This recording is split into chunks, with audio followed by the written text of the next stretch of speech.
Welcome to the Spirit Box podcast, where we explore magic, the esoteric, and the mysteries of the spirit world, and everything in between. So today it's my great pleasure to welcome David Tidman to the show. Now, David is my co-creator of the Sigil Engine. He's a creative technologist, a creative director, a fantastic photographer, and I'm very, very proud to call him my friend. So we'll be going through our process of developing the Sigil Engine, the ideation behind it, what we were trying to achieve with it, and overall kind of talk through how we developed the project and the different aspects of the Sigil Engine and what they signify. I think we're close to 150,000 sigils that have been created from all over the world. I've got some in the YouTube version of this. I've got some video of the live feed from analytics, so people can see that. We go through our ambitions for what's next with the project, so stuff to look out for, and I hope you guys will enjoy it. In the plus section, we get into photography and discuss each other's style and the times we've worked together photographically, but also reminisce over a significant trek we did in Snowdonia in Wales a couple of years back, which was bloody hard, really hard. My legs hurt just thinking about it. Before we get into the show, I want to just quickly mention AvalonCon, which is happening in July next year in Glastonbury, UK. I'm really excited to say that I'll be speaking at it, and it was really an incredible lineup of speakers that Marco organised for the event. It's incredible, really. The speakers include Greg and Dana Newkirk from Hellier, Damien Eccles, Phil Hine, John E.L. Tenney, the Scarlet Imprint crew, Dat Darling, Tyler Strand, and Dana Fox. So there's there's an incredible lineup. There really is an amazing lineup of speakers, and there's some brilliant experiences there as well. Occult Hardware will be playing. Madeline Sinclair, and we'll be there talking about her Babylon Tarot project. It's a photographic project, so I'm looking forward to seeing that work. That'd be pretty cool. Yeah, so there's a huge amount. I mean, in my opinion, really, this is probably going to be the best broadly paranormal and occult event that happens certainly in the UK next year. So I'm thrilled to be a part of it. Tickets are on sale, so I think by the time we're recording, the early bird tickets will have gone. So I would get in there as soon as you can. Obviously, it's an online event. There will be a local. There will be a local event on the ground. Obviously, COVID permitting and all that kind of stuff, but it will be streamed online, so one to really look out for. Yeah, as I said, super excited for that. Okay, right, let's get stuck into the show.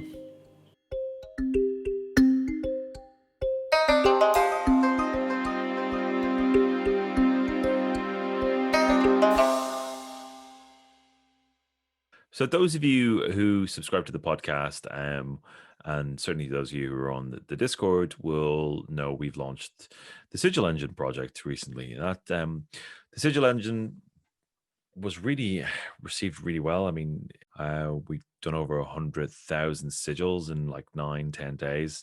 Really, really insane amount. So it's been incredible. So really, what I wanted to do is to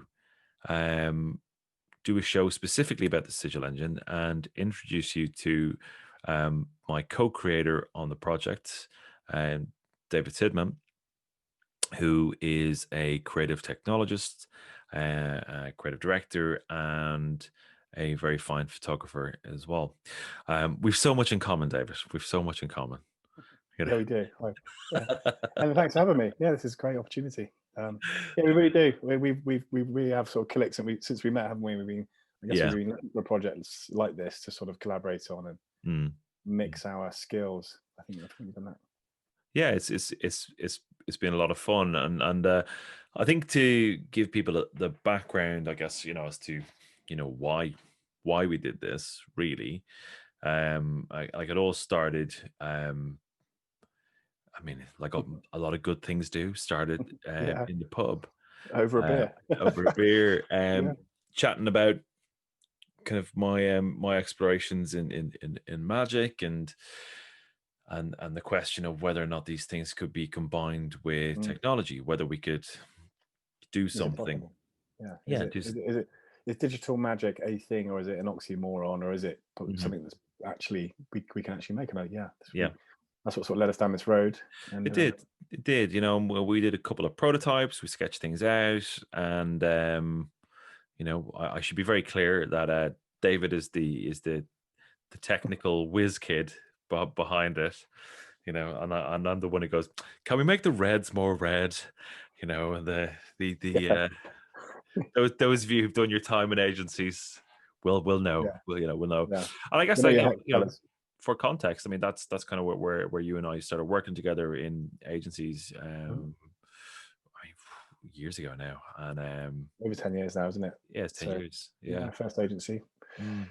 Collaborated on a few projects together. Well, a lot of projects during our agency worked together, didn't yeah, we? And yeah, but since then we've just bonded over photography and yeah. yeah, lots of other stuff. hmm So this project in itself was really a lot of fun to do. It's just an interesting concept.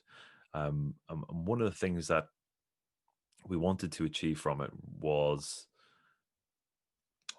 having an experience. So the experience in itself was something magical. I always thought that kind of the barrier between technology and doing something like sigil creation or a magical act would be, it may feel sterile, it may feel kind of Mm, artificial.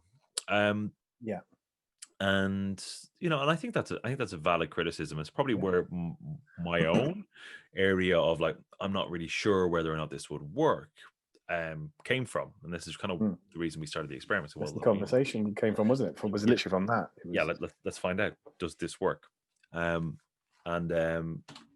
what I've come to really realize, and I think what we've realized, given the very first sigil we did on the Sigil Engine was for a successful launch, Yeah, and 9 days later we had 100,000 sigils created. yeah, Um, and lots of really incredible feedback as well. It wasn't. mhm, I don't think the stats alone were enough to sort of solidify any. yeah. I think the feedback we've had has just been incredible, isn't it? Really, and Shall we discuss why we made it so very pretty? well, it has to be. We're artists, aren't we? We were Yeah. never going to put anything out there that was not going to be pretty. But it was. I think I enjoyed if we look back at the earlier versions where we first started exploring it, really is just a prototype. And can we make can we make it beautiful at all? And I really I think what the iterations we've been through to get to where it is now Mhm. have been really logical steps. I think to Yeah. get to where it is. I think um, it is beautiful. I think it's we chose a style um, ourselves. We weren't led, I don't think, by a particular style from anyone else or anything. Yeah. We decided that was what we thought would appeal the most. And I think we kind of got it right. Yeah. Yeah. It was to give it a sense of a kind of gravitas, to kind of give it a sense of it has the kind of a little bit of a goethic feel. And the red in there is really got to do with Thelema and Babylon. In fact, when you kind of unpack the design, a lot of what we're, a lot of kind of the elements that we've compiled and designed were for specific reasons. So like Mm. the black background, Oh, the particle. every single Yeah, aspect of the whole app yeah, is considered, and there's a reason for it, isn't there? mm, The size of the pixel, the particles, the speed, mhm, obviously before you even create a sigil, mm, we really did make sure we covered yeah, every single thing is considered. yeah. It really is, and I think kind of like when we look at a lot of the feedback that we've had, or questions that we've had, um, they're generally around that kind of thing. They're like, well, Yeah, how does it work? I mean, we get a lot of questions on the basis of simple things down to like, what is a sigil? Yeah. all the way through to, how do I charge it? What do I do with it? What do I do with this? Or why should I use this? Mm. And then they're all valid questions to a degree. I mean, there's people who like gives you a range of kind of an idea of the level of experience that people have, which is next to none to, people who are very experienced, occultists and mages. But one of the things that we went with when in the screen when you join it, particularly on desktop, it's centered down the middle where the intention can be typed. But you'll see those little particles we mentioned kind of spinning around and floating through space. So that's kind of a nod to the idea of Nui in the vast expanse of nothingness of the starry night. Yeah. It's a reference to that, and then the red then kind of ties it to Babylon, and that's the thinking behind that, really. So in terms of how it technically works, you're better off to talk to that. I mean, I gave the brief in terms of each sigil has to be individual. Yeah. And actually, our main challenge really was to remove to make it as authentic as possible for a digital app, which is actually quite tricky. If you, as a programmer, you kind of live in this world of a normalized world between 0 and 1, where you can kind of make anything from that. You can make 3D games, you can make virtual reality, you can kind of do that. You get a lot of you just multiply those normalized points. So to try and derive sort of random points as such, it wasn't we just could not be a thing of our app. Certainly not for the actual sigil creation. The only times we actually use any inbuilt programmatic random function, so to speak, is just to place particles on the initial load and that kind of thing. So, they're evenly spaced and they're randomly scattered. That. So my main challenge with this was, how can we make this as authentic as possible, but deriving unique weighted numbers for each qualifying entity that you type into your sigil. And how do we get to that value? But how do we normalize it as well to eventually they all live within this normalized value between 0 and 1, a floating decimal point. So 0 point something, up to 16 points. And with that, then each of them are completely unique, and we can position them uniquely without asking the program language. And for this part of the app was JavaScript. Obviously, we used GLSL, GL shader language to render the actual view. But so yeah, we basically log a number of metrics for each individual keystroke before we then distill that down through authentic means. We drop any special characters, any vowels. We merge duplicates, so you're left with just individual consonants. But each of those consonants, by this point, we've layered so many metrics on that, from the actual moment that you type the message to the pause between each letter, to the occurrence of each letter in your sentiment compared to each other. There's actually too many layers to sort of talk about really in one podcast as to how we really made it so that it's down to the actual time and the gesture and how you actually think about what you're typing and that sort of thing, to essentially distill down to your base sigil consonants, which have all now got a weighted value attached to them. So what do we do with that value was how do we make this magic? What's the tie? And so we decided that we would use reliable magic scripts, which I can't pronounce, Darragh. I'm hoping you can possibly help. Yeah, I can help with that. Well, originally we were going to use Daughter of Fortitude, so the received text from John Dee, and his whole kind of Enochian work. And this is where it helps to have thelemic experts as friends, where we took the kind of the I took the problem to Marco Visconti and saying, look, I want this to be about Babylon, and he recommended Liber Chet or Liber 49, and we went with Liber Chet in the end, and basically it uses Liber Chet to then make final selections. And I'll hand over to you, David, to explain how it works with Liber Chet. Yeah. So essentially, we've got we have now an extremely long string that we can look up as a lookup table, a dictionary. So with each weighted value, we can weight each consonant compared to its partner as well, which is the I think the important bit.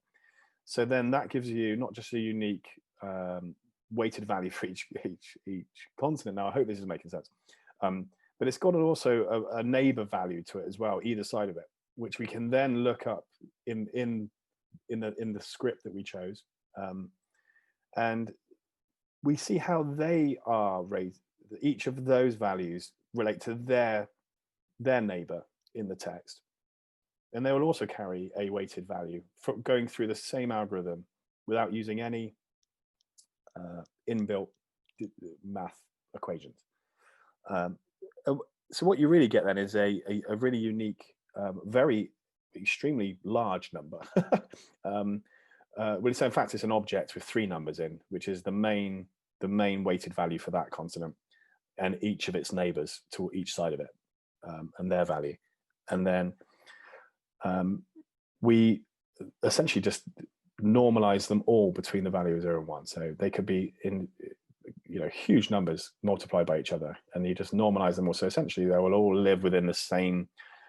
It's like when you create a graph, there's a floor and a ceiling, and with that you can times them by anything to make them. They're essentially vectors at this point. So they are vectors. They are points in 2D space.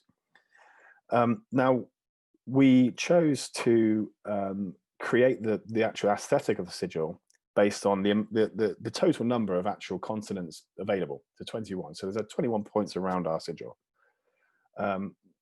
Which one is chosen by? Sorry, my cat is on my keyboard. Sorry about that. Which point they move to is dictated by the normalized values. So they're in weighted order. So we can quite easily order them without using any math functions. You can quite easily,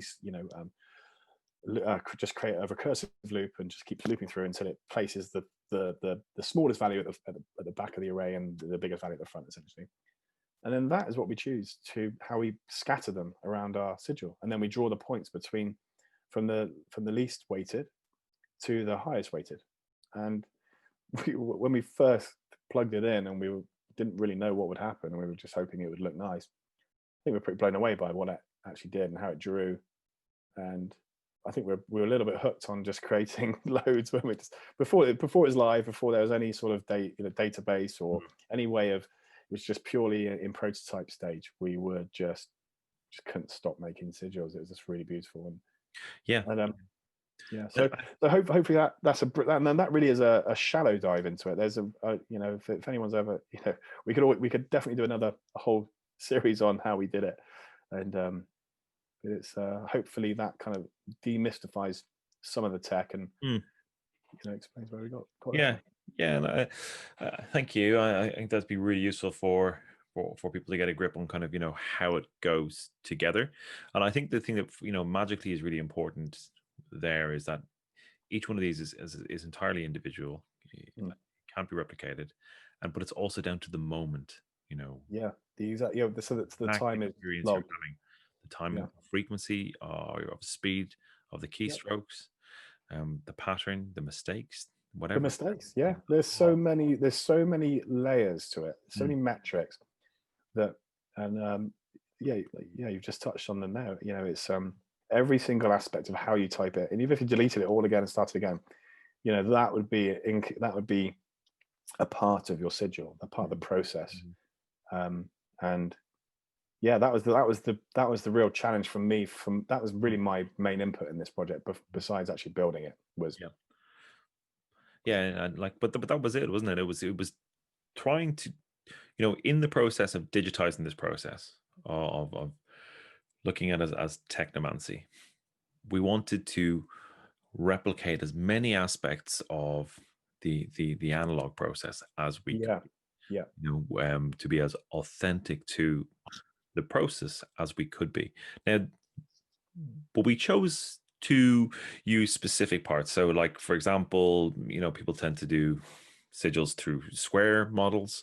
And we decided that aesthetically it didn't work. This wasn't quite right, was it? It wasn't quite right. It wasn't really doing it. So we really kind of went for the circle model as kind of, it was kind of inspired through kind of the Goethic sigils and kind of what they looked like. And we mixed that with the Gamma model. So that's why they look the way they do. We wanted it to kind of merge the different models to make the most aesthetically pleasing one.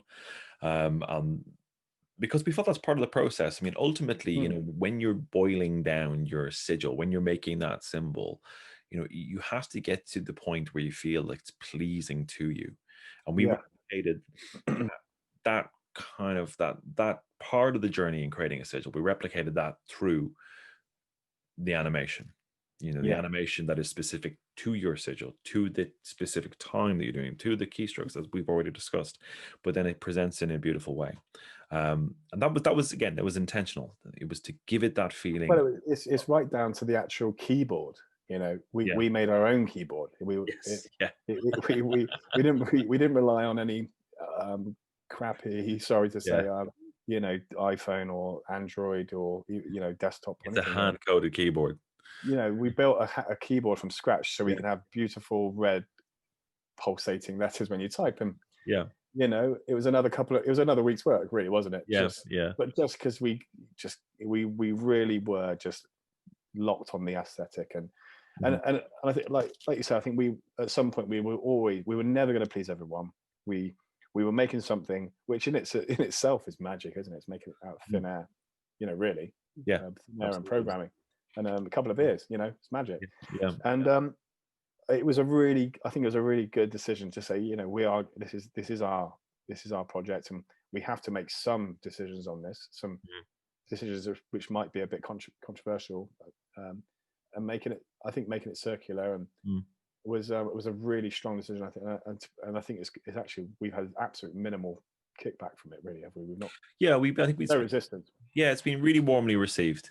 And I think when we talk about kind of where it's going to go next, where the journey will kind of ultimately go, I mean, we probably will keep that central aesthetic, because it does work so well. It does really. It certainly does open up. I mean, the feedback we have had, and I am pretty amazed that, I'm really very humbled. Still, it's been such a cathartic project to work on. It's but the feedback is not as, you and I, we've worked in digital for the best part of 15-20 years, probably combined 30 years plus between us.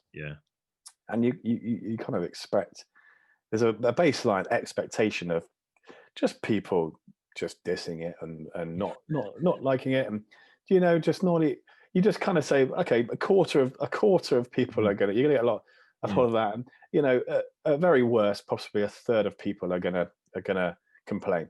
The real stats are, and this is this is the legit stats, and the feedback on all the forums, on Reddit, on multiple threads on Reddit and Twitter it's 99 point, it's basically less than 1% of negative feedback. And we were expecting this to be just to be batting these things off, and it really is.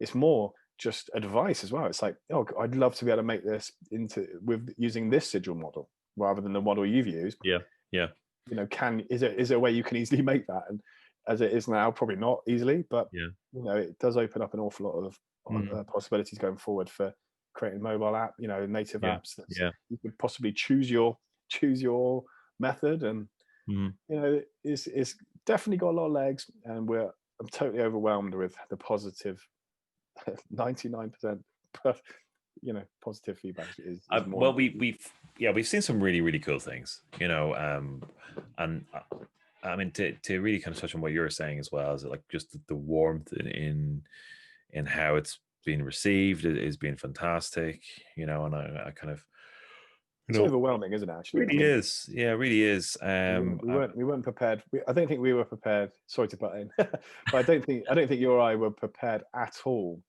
for any aspect of what happened in the first 7 days, and still now. Yeah. I don't think and we won't go into the actual personal correspondence we've had with some people, but actually knowing that this app is really has really helped people on a personal level, and that's exactly what we dreamed it would be. And it would be a tool, a helpful tool.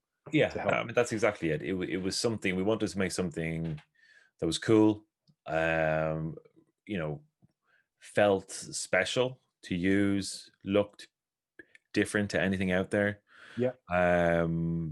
Really like a high-end aesthetic and a high-end execution. But that was useful. That was, it fulfilled a purpose. Yeah, it was useful to people, which I think we met the brief on that one. We hashtag nailed it. Sorry to say, but I think we did. And so I wanted to kind of just quickly kind of also mention some of the people who were very kind of helpful to us, and so in the Patreon, the Spirit Box Patreon, we have the Sigil Squad. So we had E10 Lost, Danny Keno, and Bravely Fled.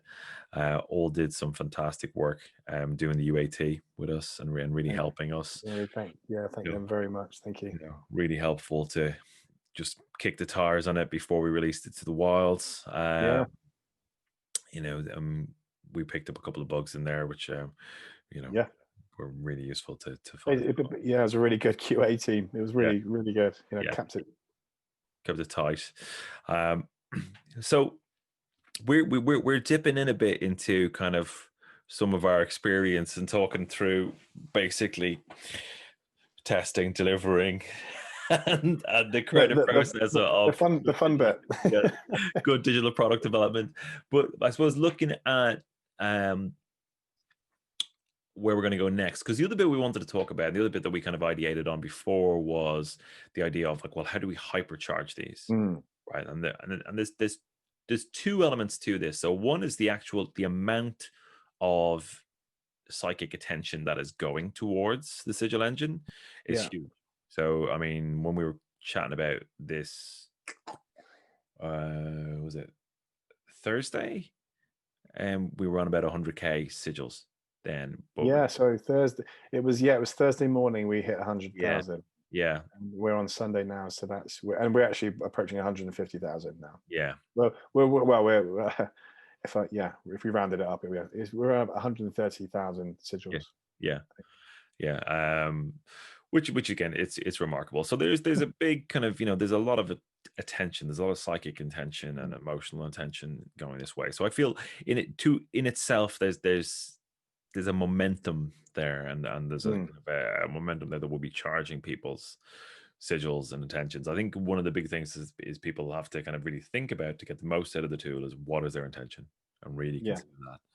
And we'll be popping some text up on that as well, courtesy of Marco, up in the Q&A. But the other bit to this, and this is the bit where kind of the other part of you and I as a creative partnership have been kind of working out, is how do we turn this into further art? How do we turn this into further moments?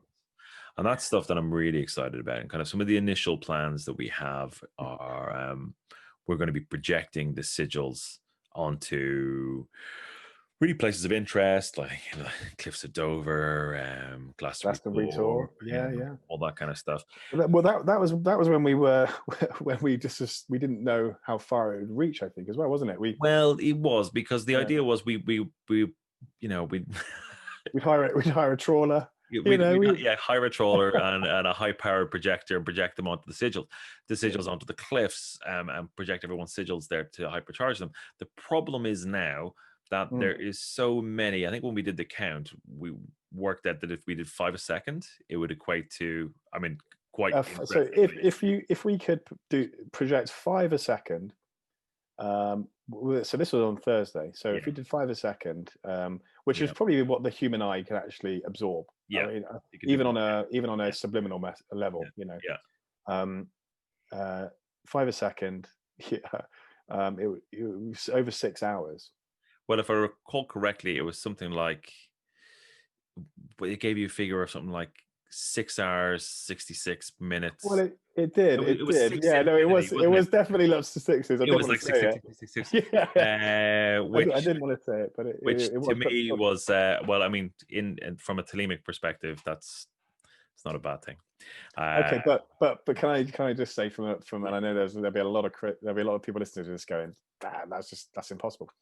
We did literally we were already way past 100,000 at that point. Yeah, we just basically said, you know, how many, if we flicked through 5 a second, you know, how long could we get through all the current sigils if we got 100,000 in? Yeah. So it's 6 we came back. Yeah.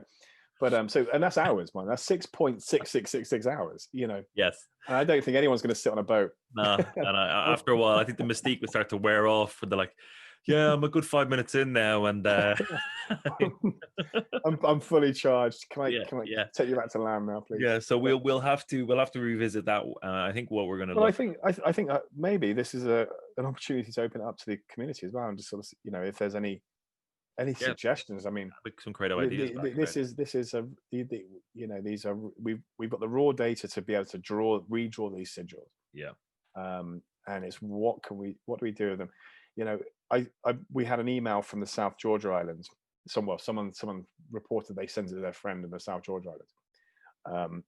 So it's one of those tasks I've had this week just to check, is that Antarctica? If it is, this app has gone to all 7 continents. That's incredible.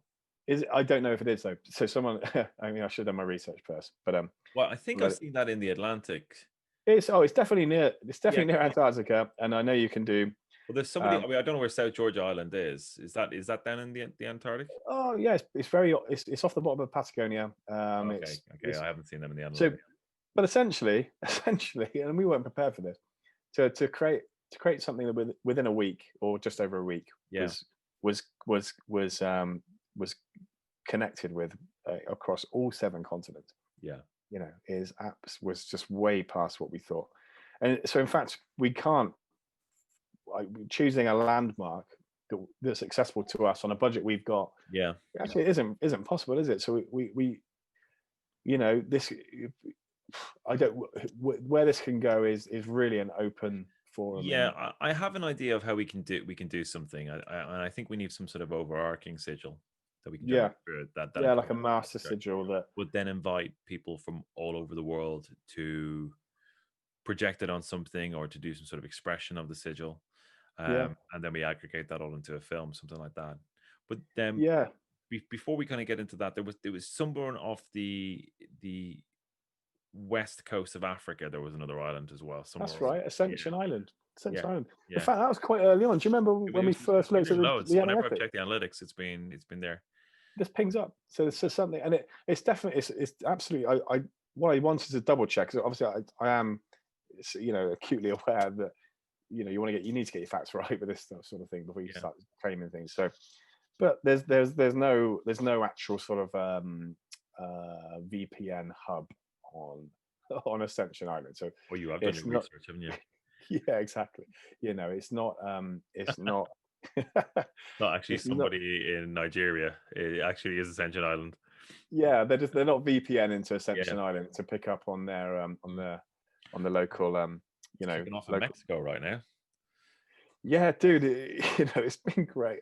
It's one of those things when you dip into the analytics and you can see the real time, the usage, and it is kind of an overwhelming thing. I hope you don't mind me going down like a little personal sort of route on this, but it's been, you know, for me personally, it's been a massively cathartic and actually quite a guiding project for myself as well. You know, I think I've worked as you know, you and I, we've both kicked the floor in the digital agency world, and I've done corporate, and I've done game industry, and I think this is really sort of, for me personally, has solidified that I want to make I want to make I want to just survive. I don't need much, but I'd like to make more projects that help people around the world, and I think that is one of my biggest things. Like when we dip into the analytics, we can see that people all over the world right now are using it, and it's just a really it's just a cathartic thing, isn't it? It's lovely to see. I mean, I guess anybody who does this kind of work, knows we've all had the wasteland projects, where you kind of you push it live and you're like, any minute now, any second now. Okay, Yeah, give him 5 minutes. Give him 5 minutes. Nothing. That happens. It just happens. But I think that's where, again, like going back to kind of your experience, my experience is that we were able to apply a lot of our learning to this. Yeah. Through kind of experience. It was a real culmination, wasn't it, of a lot of experience. We already knew that there'll be kickback if we launch it now. There'll be kickback. It's not quite right. The project was a year old, wasn't it? Really, from ideation to creation was a year, and it was a deliberate year as well. It's just not ready yet, and we haven't considered every single aspect of it to launch it, and do it. For me personally, and I know it's probably for you as well. The most successful project, take money out of it. Was never about making money. Stats wise, the most successful projects I've ever created. Even working for top game companies and some of the biggest brands in the world. Yes, I mean, same here. Which is the truth. That's how you and I met, wasn't it? Working for top agents, top companies, biggest brands in the world, and they would really only hope to have within a week. We're getting close to 10,000 revisits a day. So people are reusing this app on a daily basis, and that's the holy grail. It is. It is absolutely the holy grail. Yeah, I mean, but look, I'm looking at now that there's 85 on it right now. Just through Google Analytics. Well, that was up. I mean, just to let the audience know, that is we obviously plateaued like any app. We hit a peak, but that peak lasted pretty much a whole week. We were in the, I think at one point I was looked at the live users, and it was up to 500-600 every 10 seconds, wasn't it? It just refreshes. So but it's plateauing out. But even now, we're a couple of weeks gone. We're not seeding it. We're not pushing it on any forum. We're not seeing a drop off the chart at all, which is fantastic. It's just consistent reuse as well. That's for me. That's the we've hit enough sigils for it to be overwhelming alone. But for me, the fact that we can see that people are reusing, and actually the feedback as well. People are reusing this on a daily basis as part of their, like, to better their lives and stuff is absolutely the best thing we could have ever. The thing for me that one of the highlights for me has been, I mean, aside from all the kind of the great stuff we've just gone through, is I mean, I saw a person on Twitter had 3D printed her sigil and was wearing it. Or annoyingly, she kind of beat us to it, didn't she? That was our idea. Should we send her a cease and desist? No, because that's exactly the direction we were going. I replied saying exactly that, because one of the things we want to do is, on part of the export pack, you get the option of the stencil file, and you get the option of the I guess the Sigil Engine colors. And one of the things we wanted to do with that is to add kind of an AutoCAD file option, or whatever the well, and in fact that was the main reason why we decided to create a database to store data. Because we couldn't at the time, and I think we launched it at the right time as well. I think we possibly could have stored and perfected it for another couple of weeks, but I think I don't know, I just think the stars aligned for us it just felt like it was the right time to do it. The world is in a place where people want some hope and a little bit of extra magic. Yeah. So neat. They, you know, so we launched it, and it was actually in our original Q&A document that we were going to introduce a 3D printing option. So, which we can build that in. It was just great to see someone did it off their own back. And but yeah, it was great. It was brilliant, you know, and that's the thing, is seeing people take it up and use, or I see them as people that use them as their profile images. Have you seen the mods? So I'm as much as I loathe it, I put a little thing out on Facebook, and it had the same sort of reception as we had on Reddit and Twitter. It was just really, really positive. But what I really, really love now is lots of the other threads that are happening now is people just talking about sigil magic. Yeah. But their profile pictures are modded versions of our design. Wicked. Fantastic. You know, so actually, so mainly actually is the stenciled version, which is really good for us, because you know it was a whole nother process, wasn't it, to be able to create two. You know, you got the data points for one sigil.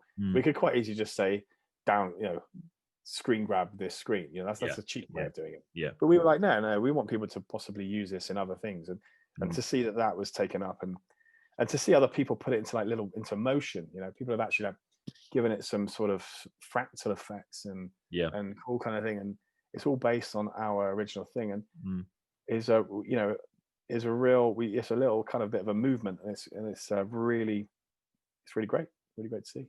Yeah, it's awesome, you know, and certainly that's.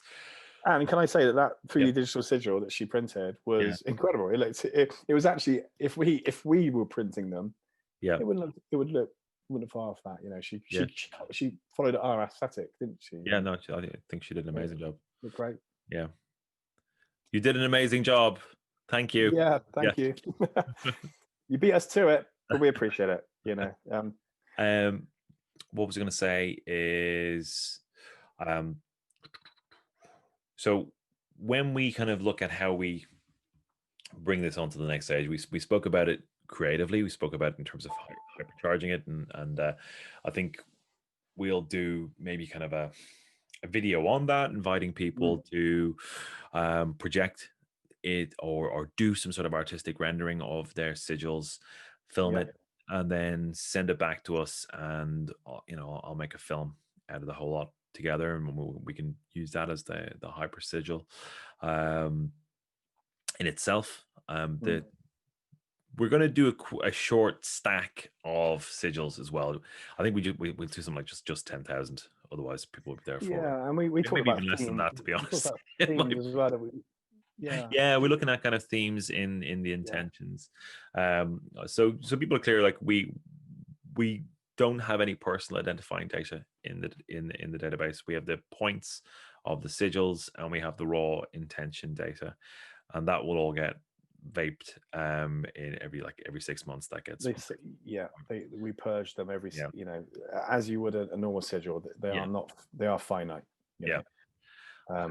What we're looking for is the themes. So that's the kind of other people we want to be able to kind of give back to people to say, like, this is what people are talking about. And those themes are really what you'd expect. You know, they're about family, they're about love, they're about money, you know, they're about safety, security. Particularly around the time of COVID, there's a lot of stuff in there for protection and lots of sex. There's quite a bit of sex. Definitely. Quite a bit of money. Yeah, quite. So magicians definitely seem to have the horn. That seems to be definitely happening. But it's what we're going to look at is to try and create kind of an idea of the scale of certain themes, and that will all then be purged, and then the raw data itself we'll use for that artistic stacking. But as we said earlier, the volume of it is just so much that it'll probably get burned. It's undigestible, isn't it? The amount we've got, you can't. There's no. In fact, what we weren't prepared for was 3 times daily having to empty the database. You know, just so we don't lose any sigils. I mean, that was what we don't want. Is for us to create some sort of piece out of all of the sigil data. Yeah. And there's a single one missing. That was really important. But I certainly wasn't prepared for a whole week off work, the launch week. Yeah. Just monitoring, manually counting, monitoring the database, checking with our server provider to make sure we weren't exceeding our bandwidth. Yeah. In fact, we've had some incredible donations through the site, which have enabled us to secure our own dedicated server for it. Fully SSL, fully secure, and we're still getting incredible donations, now, and it's all just going to go directly back into the app and how we can improve it. And we never made this project. In fact, we're not making money on it. It's not a profitable thing. We made it because we wanted to create. We had a real we asked a question. We put a question out into the ether, and it got answered. It was it's become just a huge it's just obviously you can tell I'm just lost for words, really, but so we're still refreshing and saving the database every single day now, and every single day it's consistently around the sort of 10,000 mark. Now at its peak it was sort of 30,000, 40,000 sigils a day. And it was actually quite panic stations, when I had other clients sort of asking me where things were, and I'm like, 2 secs, I've just got to download a load of sigils, and they're like, what are sigils? And then all of a sudden I'm in conversations with them and they're using it. It's just, it's been great. Well, one of the interesting thing is like even the point data for a single sigil, just the point data for that, basically if you copy and paste that into a Word document or a Google Doc, it's 11 pages. It's binary data, so we really are going low level. So we need to extract all the data, not just, and again, so this goes to how even what we're saving with that is actually how the movement what's the movement as well. How do they move into place? What do we and then how does it draw? And actually the most an interesting point on that one, if anyone's interested on a tech point, is we could quite easily have stored just each individual point, and then we could have written another program, a different endpoint to redraw them. But we'd have to go through a lot of different logic again to sort of to draw them. And if anyone notices, as each sigil draws, there's a fluid movement to the draw. So from one point to the next point, and it's almost as if you drew it with your finger. You started on one point and you fluidly went through each point, and then you slowly ended up at the last point. And we can't save that sort of easing data. That's too much. So, but what we can do is we can interpolate between each point, and we can create maybe 1,000 points between each point.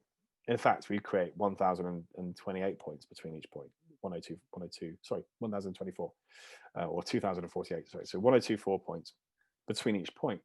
And with that, again, we can use our equations to animate through each point, because we now have essentially a huge list, a huge string of X and Y coordinates. That it's up to us now how we move, what speed we move through that list, that stringer, And so another one of those little things that I don't think many people would possibly appreciate. I don't know what the word is. It was one of those extra levels that we were like, if we want to do some really cool stuff with this after, we don't just want it to be able to just potentially just draw the sigil in one draw call to the graphics card. What if we want to actually animate it exactly as they saw it when they created it? And that's every single point we store essentially creates a long string, which in itself has the same sort of physics behind it, of how we draw it. If that makes sense, I don't know, hard to explain. but if we ever redrew each sigil, anytime, anywhere, wherever, we can redraw it exactly how the person saw it on the app when they drew it. You know, not necessarily just print it in one go, which we can obviously also do as well. So just little things like that just made the project. It was a little caveat to the project, which made it, you know, as unique as it is. Yes. Sorry, is that too much tech? I mean, you're losing me, David. Like, Jesus, is he ever going to stop? Little less tech, yeah. So we need like a code gesture, don't we, for like less tech? Wrap up the tech. Wrap up the tech. Yeah, I get it. But hey, listen, unpack. It's no, man, I'm taking the piss. I'm taking the piss. It's but it's good to get people to kind of know how much thinking, you know, went into it, you know, and yeah, that there's a huge volume there, you know. But that's why it looks so good. You know, that's why the experience is good. That's why the quality is good. All that consideration went into it, you know. And I think when we look at the next phase, we've got a couple of ideas for how we're going to progress the we got some really cool ideas actually. We'll with divulge on them probably when they're ready to go. But yeah, you know, we are ahead of that game, aren't we? We've got a big thing. But I am interested to hear what other people people's ideas are. Well, I want to know what people want to do with it. You know, where's the best direction to take it? How can it be more useful? You know, so there's definitely stuff there for us to do, and I think you know, we'll invite the community to do that, to give us some ideas where we can make the tool better. We can make it more as long as it involves us being on a trawler in the English Channel with a laser projector. We're open to any ideas. I'm definitely up for that. I was actually we got to do that anyway. I was eyeing up trawlers today, kind of around where I live, kind of going, I wonder, you know, how much they charge to rent. Yeah, we're going to need a bigger boat. We're going to need a bigger boat.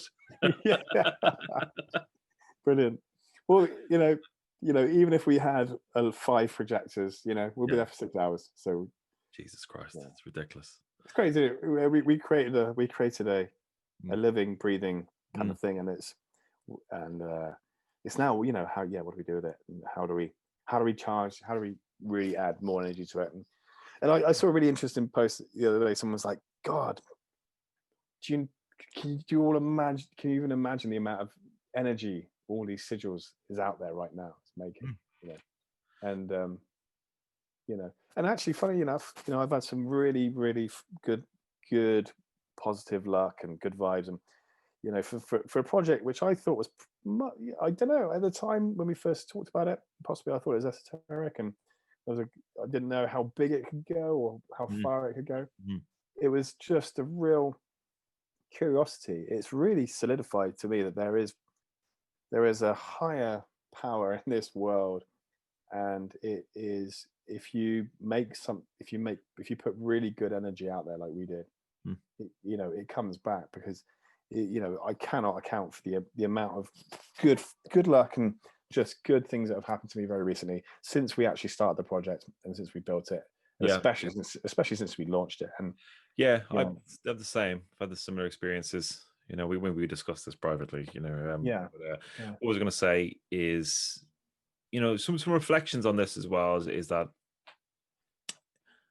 you know, people often they call magic, you know, the art, and there's people often talk about creativity in itself being magic. You know, as much as you alluded to earlier about, you know, creating something out of nothing and bringing it into the world. Yeah, your mind.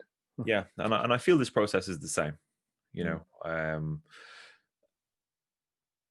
I think the barrier for some people is the fact that it's digital.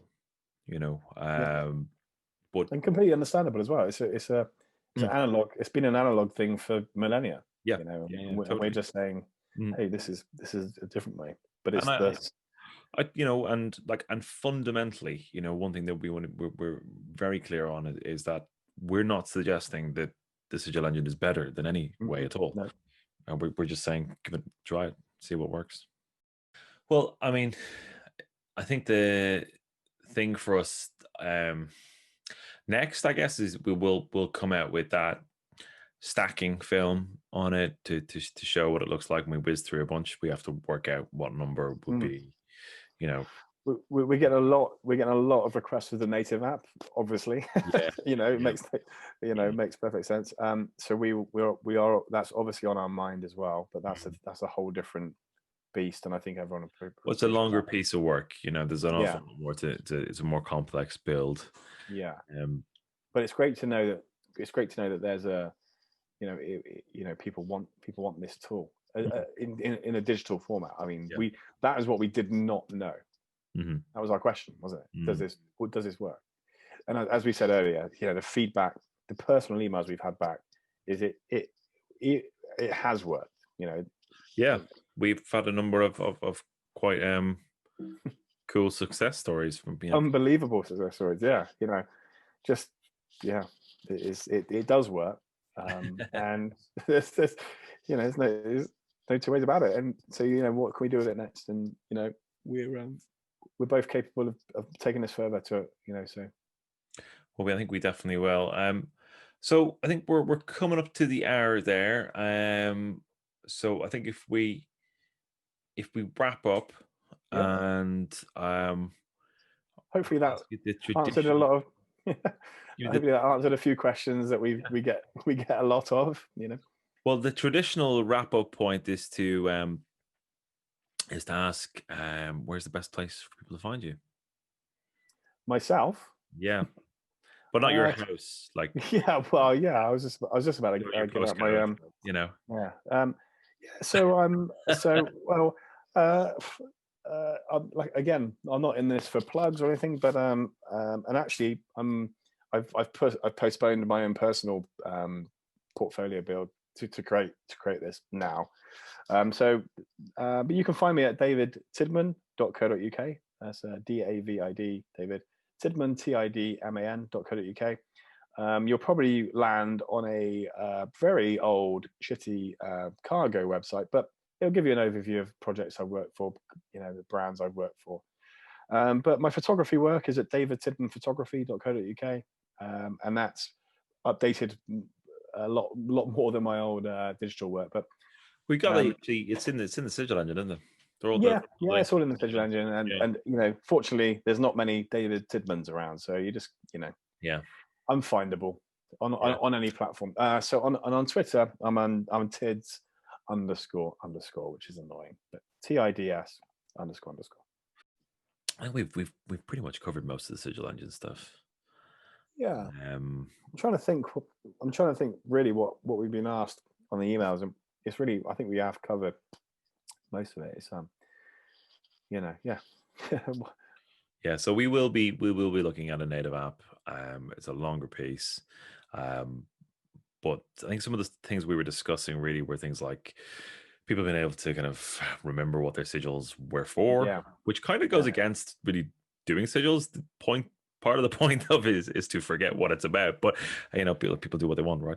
And maybe kind of edit it, change colors, that kind of stuff. There's potential for that kind of stuff, which we can look at. I mean, we can make it. It's just, it's a native app is obviously a lot bigger build, but we are super keen to make it. So it's on our radar. We just need to work out logistics and. So, as you mentioned, you've got your own photography work, and you do fantastic photography work, and you and I really became mates over photography. I think it's mainly you were in awe of my photographic skills, if I remember correctly. That was totally. You were my guiding light. Bit of a hero. I know. Well, dude, maybe this is a time to say, actually, that's not actually too far off the mark. Shit, man! I was taking the piss. I'm well moved. No, dude, I was budding. I was a budding photographer. I was. I've got a family history of photography. And so it was one of those things. I definitely arrived here a bit late, and was determined to make something of it. I wasn't just gonna dip my toe in. I was like, I'm gonna do this and keep the family photography going. And